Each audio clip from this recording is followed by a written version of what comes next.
Good morning students. आज हम पढ़ रहे हैं विदाई संभाषण पाठ का अगला भाग। आगे भी इस देश में जो शासक आए, जो प्रधान आए, माने शासन के तरफ से जिसे इन पदों पर माने अंग्रेजी शासन अपना वर्चस्व बनाए रखने के लिए प्रधान शासक माने जो मुख्य नियुक्त करता था, उसमें कई लोग और आए। अंत में उनको जाना पड़ा, माने निश्चित समय तक उनका शासन रहा, फिर वे चले गए। इससे आपका जाना भी परंपरा की चाल से कुछ अलग नहीं है। माने यह भी एक नियम ही है कि निश्चित समय के लिए अंग्रेजी शासन से कोई मुखिया होता और फिर चला जाता। शासन काल का नाटक घोर दुखांत है और अधिक आश्चर्य की बात यह है कि दर्शक तो क्या, स्वयं सूत्रधार भी इसे नहीं जानता था। माने जो मुखिया है वह कितने दिन तक शासन कर पाएगा और किस प्रकार से उसका अंत होगा। खेल सुखांत समझकर खेलना आरंभ किया था। माने सभी यही सोचकर शुरू करते थे कि शासन काल तक रहते तक वे सही रहेंगे। वह दुखांत हो जाएगा जिसके आदि में सुख था। माने आदि माने आरंभ, शुरू में जो सुख था, मध्य में सीमा से बाहर सुख था। माने क्योंकि भारतीयों पर कैसे भी अत्याचार करें, किसी प्रकार की वसूली करें, शासन के नाम पर केवल यही होता था। तो मध्य सुख ही रहता था और अंत माने जिस समय उनको पद से हटा दिया जाता था। इस बार बम्बई से उतरकर माई लॉर्ड, बम्बई जो अभी के समय में मुंबई कहा जाता है, इरादे जाहिर किए थे। जरा देखिए तो उनमें से कौन कौन से पूरे हुए। माने कौन कौन से उन्होंने वादे किए कि शासन में रहते हुए ये करेंगे, कौन सा पूरा हुआ। कहा था कि यहाँ से जाते समय भारतवर्ष को ऐसा कर जाऊंगा कि मेरे बाद आने वाले बड़े लाटों को वर्षों तक कुछ करना ना पड़ेगा। माने शासन व्यवस्था इतनी अच्छी हो जाएगी, व्यवस्थित हो जाएगी कि प्रजा भी सुखी रहेगी और आने वाला शासक भी। वे कितने ही वर्षों तक सुख की नींद सोते रहे। माने जो आएगा वह कितने ही साल तक शासन करता रहेगा। किंतु बात उल्टी हुई। क्या हुई कि इस देश में जैसी अशांति आप फैला चले, माने जिस प्रकार से यहाँ अव्यवस्था हो चुकी है, उसको मिटाने से आपके पद पर आने वालों को न जाने कब तक रखा है और भारतीयों को गरम तवे पर पानी की बूंदों की भांति नचाया है। माने नींद और भूख हराम तब होती है जब कुछ बहुत ज्यादा अव्यवस्था होती है। यदि तवा बहुत गर्म रहे, उस पर पानी डाले, छन्न से बूंदे दिखाई पड़ती है। वैसे ही मानो जनता को आपने अपने इशारों पर नचाया है। आप स्वयं भी खुश न हो सके और भारत की प्रजा को भी सुखी न होने दिया। इसलिए उनके जाने का किसी को दुख नहीं है। इसका लोगों के चित्त पर बड़ा ही दुख है कि एक शासक होने के नाते आपने कोई भी अच्छा काम। पेज नंबर 45 बहुत ध्यान पूर्वक सुनेंगे, इसमें बहुत सारे प्रश्नों के उत्तर हैं। विचारिए तो, माने जरा सोचिए, क्या शान आपकी इस देश में थी और अब क्या हो गई है। माने शासक होने के नाते क्या आपकी प्रतिष्ठा क्या है। कितने ऊंचे होकर आप कितने नीचे गिर गए। माने शासन के जिस पद पर थे वहां से एक आदेश पर सब कुछ हो सकता था। आज विदाई के समय, माने यहाँ से जाते समय आपकी कुछ भी हैसियत नहीं है। अलिफ लैला के अलाउद्दीन के चिराग रगड़कर और अबुल हसन ने बरगद के खलीफा की गद्दी पर आंख खोलकर वह शान न देखी। माने जिस प्रकार अलिफ लैला जो कहानी है उसमें दिए को रगड़ने से जो जीन निकलता है, एक उसके इशारे पर सब कुछ उसके लिए ला देता है। और अबुल हसन ने बरगद की खलीफा, बड़ी सी एक चटाई थी जिस पर वह बैठती, जो भी कहता जहाँ चाहता पहुंच जाता और वह जो भी कहता उसकी इरादे पूरे हो जाते। तो इतने सुख तो उन लोगों भी ना देखे जितने आपने दिल्ली दरबार में देखी है। माने दिल्ली दरबार में पूरा शासन आप ही का था। यदि प्रजा के बीच थोड़ी सामंजस्य बनाए रखते तो वर्षों टिकते। आपकी और लेडी की कुर्सी की थी और आपके प्रभु महाराज के छोटे भाई और उनकी पत्नी की चांदी की। माने ऐसा लग रहा था कि सोने की कुर्सी और चांदी की कुर्सी है। इससे तात्पर्य यह है कि जितना आपने शासन किया, जितने भी अत्याचार भी किए, वसूली भी की, भारतीय जनता चुपचाप सहन करती यदि थोड़ी आपकी सहानुभूति होती। किसके प्रति? जनता के प्रति। और आगे इसमें बताया गया है, आप दाहिने हाथ थे, वह बाएं हाथ। कौन? उनका छोटा भाई जो है और उसकी पत्नी है। आप प्रथम थे, वह दूसरे। इस देश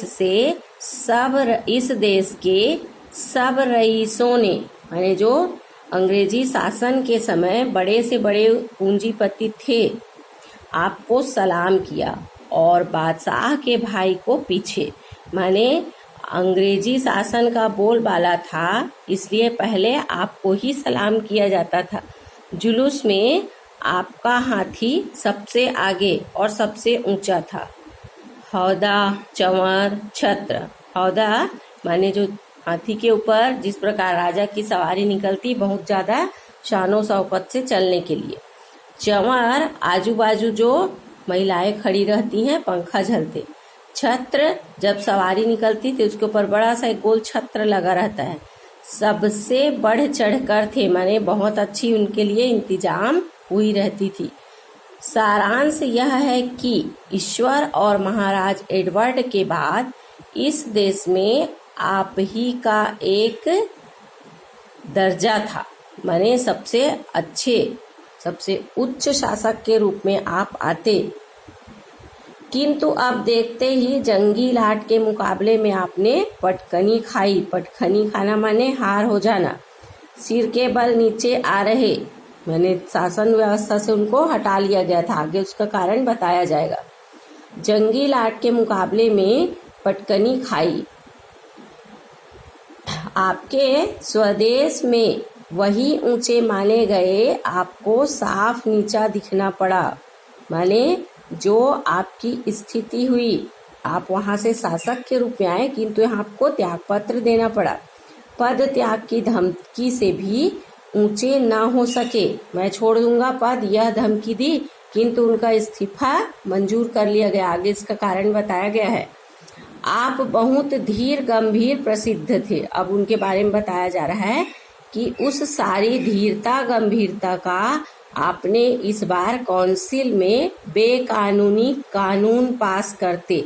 बेकानूनी कानून से तात्पर्य है अंग्रेजी शासन का जो भी कर्ता धर्ता होता, अपने अनुसार कोई भी नियम को लागू करता और भारतीयों को उसको मानना पड़ता था। कन्वोकेशन वक्रता देते समय दिवाला निकाल दिया। माने कोई यह नहीं सोचे कि वसूली कहाँ से होगी, नियमों का पालन कैसे होगा। यह दिवाला तो इस देश में हुआ। उधर विलायत में आपके बार बार इस्तीफा देने की धमकी ने प्रकाश कर दिया। बार बार उन्होंने इस्तीफा दिया कि मैं छोड़ दूंगा, तो पद से उन्हें अंत में हटा दिया गया। उसका कारण 3 कारण बताया जाएगा। अंत में वहां भी आपको दिवालिया होना पड़ा, माने वहां से निष्कासित कर दिया गया और कोई महत्व न रह गया। इस देश के हाकिम आपकी ताल पर नाचते थे। हाकिम से तात्पर्य है, चूंकि अंग्रेजी शासन था, बहुत अधिक लोग जागरूक नहीं हो पाते थे। कुछ ऐसे लोग थे जो सामने आकर किसी बात को रख सकते थे, वो भी आपके ही थे। राजा महाराजा डोरी हिलाने के सामने हाथ बांधे हाजिर होते थे। माने जैसे ही आपका इशारा होता, एक इशारे में ही प्रलय होती थी। माने सब कोई आपकी ही बात मानते थे। कितनी ही राजों को मट्टी के खिलौने की भांति आपने तोड़फोड़ डाला। ये अंग्रेजी शासन का मुख्य बिंदु था कि जैसे ही राजा कमजोर दिखता, उसके कारणों को उजागर कर उसे पराजित कर सामने हथिया लिया जाता था उनका राज। वैसे ही कितने ही लोगों को आपने हटा दिया और कितने ही लोग आपके जादू से बड़े बड़े पदाधिकारी बन गए। माने जो उनकी चापलूसी करते उनको वे अच्छे अच्छे पद पर नियुक्त कर देते थे। आपके इस इशारे में देश की शिक्षा पलायमाल हो गई। देश में कोई भी शिक्षित नहीं हो पा रहे थे, स्वाधीनता उजड़ गई। थोड़ा सा और शासन के समय ये लगता कि कभी न कभी एक समय आएगा जब अच्छे हो जाएंगे। वो भी लोग आपके इस कड़े शासन की वजह से ये सोचने लग गए कि अब तो हम हमेशा के लिए गुलाम ही हैं। ये एक कारण था किसका? उन्हें पद से हटाए जाने का। अगला कारण बताया जा रहा है, बंग देश के सिर पर आरह रखा गया। मुख्य बिंदु ये है कि आप सर्च करना और देखना किस समय बंग विभाजन हुआ, माने भारत और बंगाल। इसमें जो विभाजन किया गया एक समय था निश्चित और कुछ कारण थे। यदि उस समय पर जो शासन में था वह उनको किसी भी प्रकार से व्यवस्थित कर लेता तो बात कुछ और होती। इतने बड़े माइलॉर्ड का यह दर्जा हुआ, फौजी अफसर उनके इच्छित पद पर नियत ना हो सके। ये तीसरा कारण है किसका? उन्हें पद से हटाए जाने का, उनकी जो विदाई हो रही है ना उसका ये कारण है। पहला कौन सा हुआ? देश में कोई व्यवस्था नहीं रह गई। दूसरा कौन सा हुआ? बंग विभाजन। और तीसरा कि इच्छित पद पर फौजी अफसर को, माने फौज में अपने अनुसार एक व्यक्ति को वे लेना चाहते थे और उनको नहीं लेने दिया गया। तो उन्होंने गुस्से के कारण, माने गुस्से में आकर, गुस्से के मारे इस्तीफा दाखिल करना पड़ा कि मेरी बातें नहीं मानी जा रही है, मैं इस्तीफा दे रहा हूँ।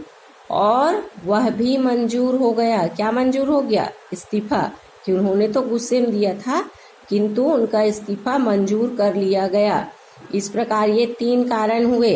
इनका रखाया एक आदमी, माने एक आदमी था जिसको उन्होंने ही वहां पर नियुक्ति की थी, उल्टा उन्हीं को निकल जाने का हुक्म दिया कि अब आपका शासनकाल समाप्त हुआ और अब आप यहाँ से चले जाइए। इसलिए आज उनकी विदाई हो रही है।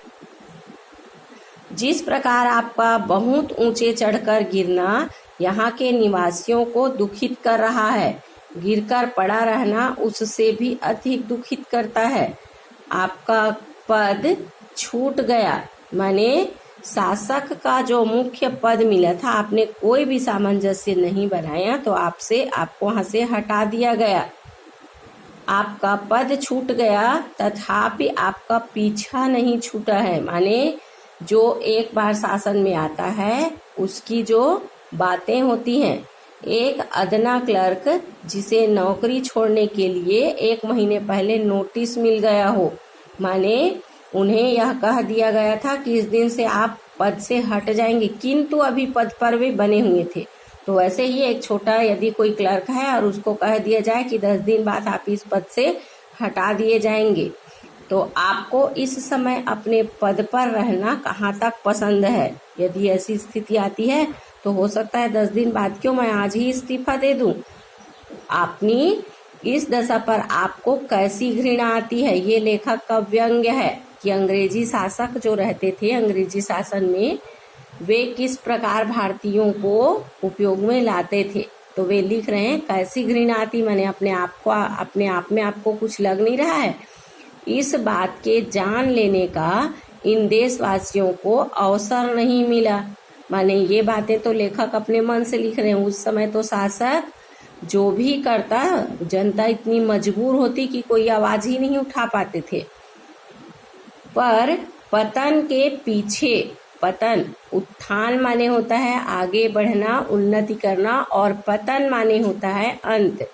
इतनी उलझन में पड़ते उन्होंने किसी को नहीं देखा। माने आज के समय में ये जो उलझन आपकी दिखाई दे रही कि आपकी विदाई हो रही है, माय लॉर्ड, एक बार आपने अपने कामों पर ध्यान दिया होता, बताइए। यदि शासन में है, कुछ ऐसे कार्य करते कि जनता को ये लगता कि हमारे लिए ये कुछ करते हैं। आप किस काम को आए थे? भाई शासन करने आए थे यहाँ, अंग्रेजों के लिए लाभ कमाते, भारतीयों पर शासन करते, और क्या कर चले से तात्पर्य है न तो आप जनता के बीच सामंजस्य बना पाए, न ही अपने ऊंचे प्रशासकों पर, माने जिन्होंने उन्हें नियुक्त किया था उनके ऊपर भी वे सामंजस्य नहीं रख पाए। अब लेखक उनका अगला कारण बता रहे हैं। शासक प्रजा के प्रति कुछ तो कर्तव्य होता है। शासक का प्रजा के प्रति कुछ कर्तव्य होता है और प्रजा के साथ पालन कर चले, तभी वह शासक आगे चल पाता है। आंख बंद करके हुक्म मनवाना शासन नहीं है।